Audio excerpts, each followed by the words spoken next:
नमस्कार, मैं हूं ब्रजेश श्रीवास्तव। आप देख रहे हैं हमारी खास पेशकश टॉक विद ब्रजेश। आज बात होगी एक ऐसी शख्सियत की जिसने 13 सालों तक इस देश की सियासत पर भूचाल लाके रखा।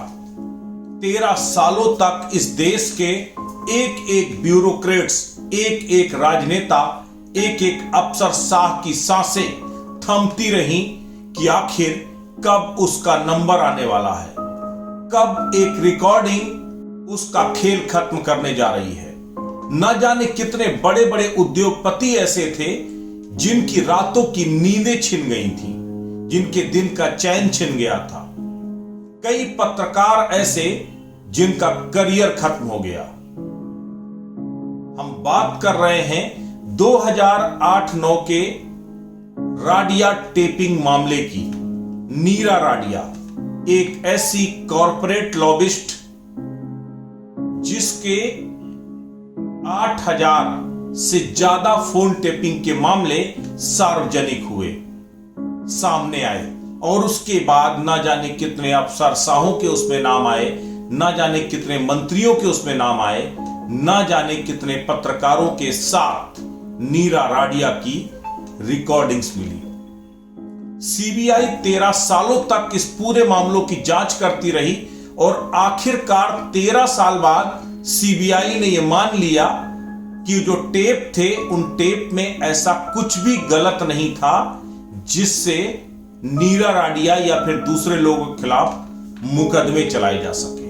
अब सबसे बड़ी बात यह है कि 13 साल पहले, अगर 13 साल बाद सीबीआई ये कह रही है कि उन टेप्स में कुछ भी अनधिकृत नहीं था, आपत्तिजनक नहीं था जिसके आधार पर मुकदमा चलाया जा सके, तो सवाल यह है कि ये 13 साल तक ये तमाम पूरा बवंडर क्यों मचा रहा? क्यों ए राजा जैसे मंत्री को जो है के ऊपर स्पेक्ट्रम घोटाले का संगीन आरोप लगा?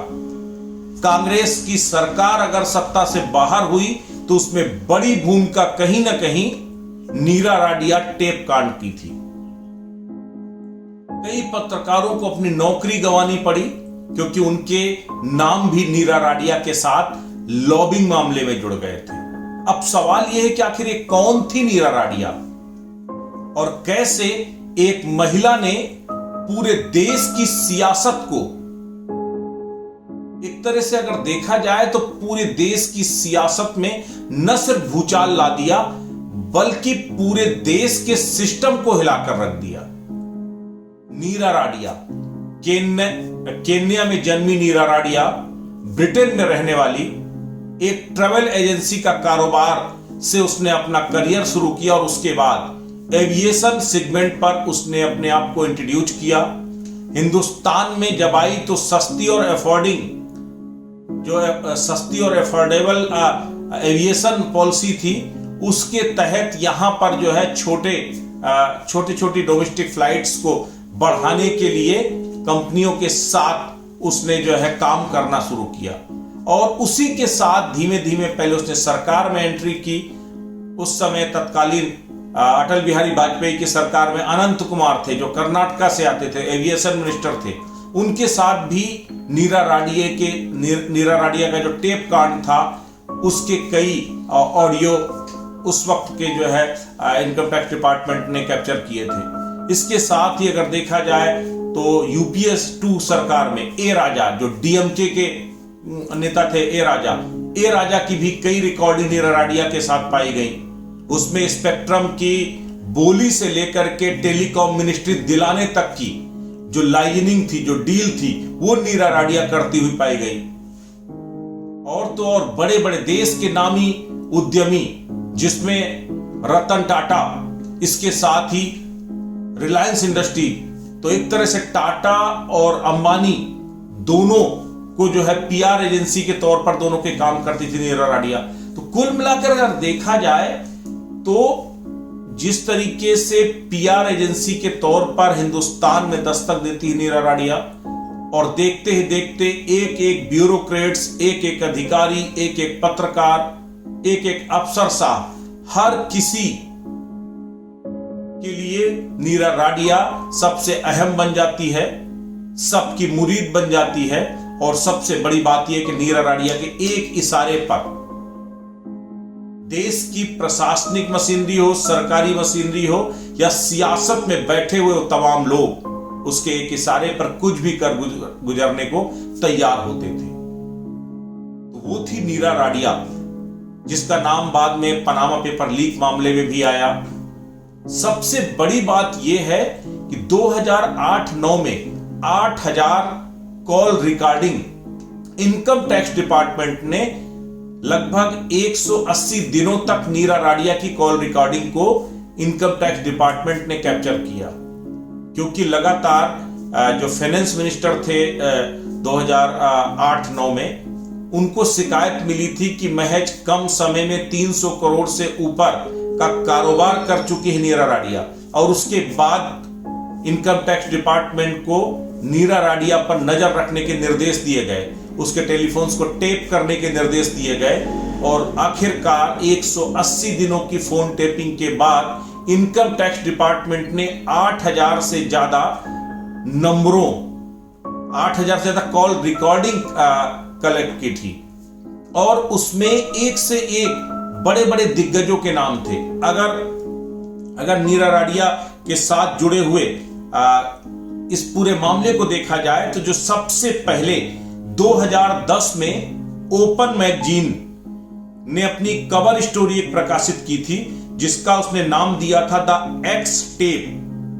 मैगजीन में उसमें नीरा राडिया से जुड़े हुए कुछ ऑडियो टेप के बातचीत के अंश प्रकाशित किए थे।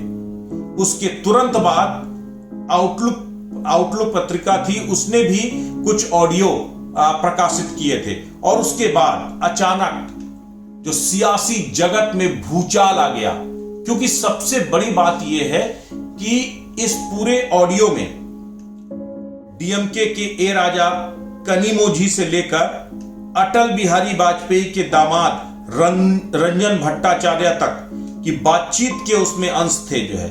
इसके साथ ही कई बड़े बड़े पत्रकार, जिसमें बरखा दत्त, शंकर अय्यर, शालिनी सिंह, जहांगीर पोचा, वीर सांघवी, वो तमाम पत्रकार थे जिनके नाम उस वक्त इस पूरे जो ऑडियो टेप था इसमें सामने आए थे। इसके साथ ही राडिया के नेताओं, व्यापारियों और पत्रकारों से बातचीत के वो तमाम अंश इस बातचीत में शामिल थे। सबसे बड़ी बात यह है कि उस वक्त टेलीकॉम मिनिस्टर हुआ करते थे अनंत कुमार। तो अनंत कुमार की जो रिकॉर्डिंग वो भी नीरा राडिया के साथ थी, और उसमें नीरा राडिया को एविएशन सेगमेंट में लाइजनिंग के लिए एक तरह से अनंत कुमार ने उसे पावर दी थी, उसे संरक्षण दिया था।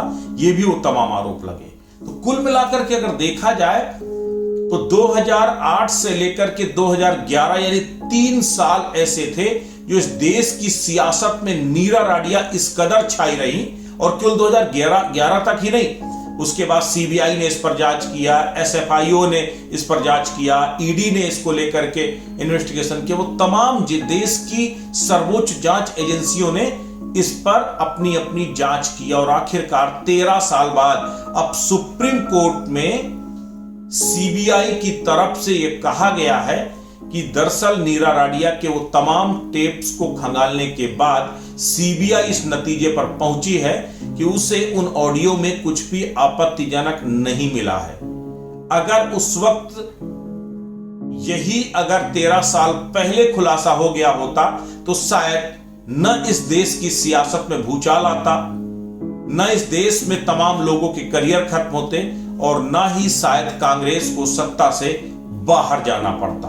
तो ओवरऑल अगर आप देखिए तो कहीं ना कहीं नीरा राडिया एक ऐसी महिला थी जिसके वो तमाम खुलासे, जिसके वो तमाम ऑडियो जो रिकॉर्डिंग्स थी, उसने उस वक्त पूरी सियासत में उथल पुथल मचा दिया था। और अब आखिरकार 13 साल बाद ये तय हो गया है कि दरअसल नीरा राडिया गलत नहीं थी। तो अब सबसे बड़ी बात यह है कि अगर नीरा राडिया गलत नहीं थी तो फिर गलत कौन था? क्या वो पूरा सिस्टम था? क्या वो तमाम खुलासे थे? क्या उस वक्त फैक्ट को चेक नहीं किया गया था? और अगर प्राइमा फेसाई फैक्ट्स के आधार पर उस वक्त नीरा राडिया को गुनहगार माना गया था, उस वक्त उन टेप्स को आपत्तिजनक माना गया था, तो 13 साल बाद ऐसा क्या हुआ कि आज वही नीरा राडिया के जो टेप्स हैं वो आपत्तिजनक नहीं लग रहे हैं। कहीं ऐसा तो नहीं, हम इस पर किसी तरह का कोई आरोप नहीं लगा रहे, लेकिन हम सीधे तौर पर सवाल जरूर खड़े कर रहे हैं, क्योंकि ऐसा कोई राजनीतिक दल नहीं था जिसके नेता नीरा राडिया के साथ लाइजनिंग के दलदल में न फंसे रहे हों। ऐसे में कहीं ऐसा तो नहीं कि तमाम राजनीतिक जगत के लोगों के बीच में एक दुरभिसंधि हो गई कि न तुम मुझ पर कीचड़ उछालो और न मैं तुम पर कीचड़ उछालूंगा, और आखिरकार ये मुद्दा पूरी तरीके से दफन हो गया। अब सुप्रीम कोर्ट में सीबीआई ने जो फाइनल रिपोर्ट दाखिल कर दी है, सीधे तौर पर आगे केस चलाने से मना कर दिया है, साफ तौर पर कहा कि कोई आधार नहीं बनता है। तो सीधी तौर पर 13 सालों बाद नीरा राडिया के उस कॉरपोरेट लॉबिंग का जिन्न तो अब बोतल में बंद हो गया है, लेकिन सवाल अभी भी बरकरार है कि क्या एक लॉबिस्ट में इतनी हिम्मत थी कि वो पूरे सिस्टम को नेस्तनाबूद कर दे? क्या एक महिला अकेले इस पूरे सिस्टम को चला सकती थी? अगर नहीं तो सिस्टम में वो और कौन कौन से गुनहगार थे? और सबसे बड़ी बात है, अब तो सीबीआई ने कह ही दिया कि नीरा राडिया गुनहगार ही नहीं है। तब सबसे बड़ी बात यह कि नीरा राडिया गुनहगार नहीं है, तब भला इस सिस्टम में गुनहगार कौन था? ये हम सबको सोचना होगा और इस सिस्टम को खास करके मंथन करना होगा, क्योंकि नीरा राडिया आज खुद पाक साफ तो बन गई, लेकिन अभी भी उन तमाम चेहरों के दामन में लगा दाग नहीं मिट पाया है। और बहुत सारे लोग ऐसे हैं जिनका करियर ही खत्म हो गया। बरखा दत्त, प्रभु चावला, वो तमाम बड़े बड़े नाम हैं जिनके करियर खत्म हो गए। आखिर उसका जिम्मेदार कौन है? नमस्कार।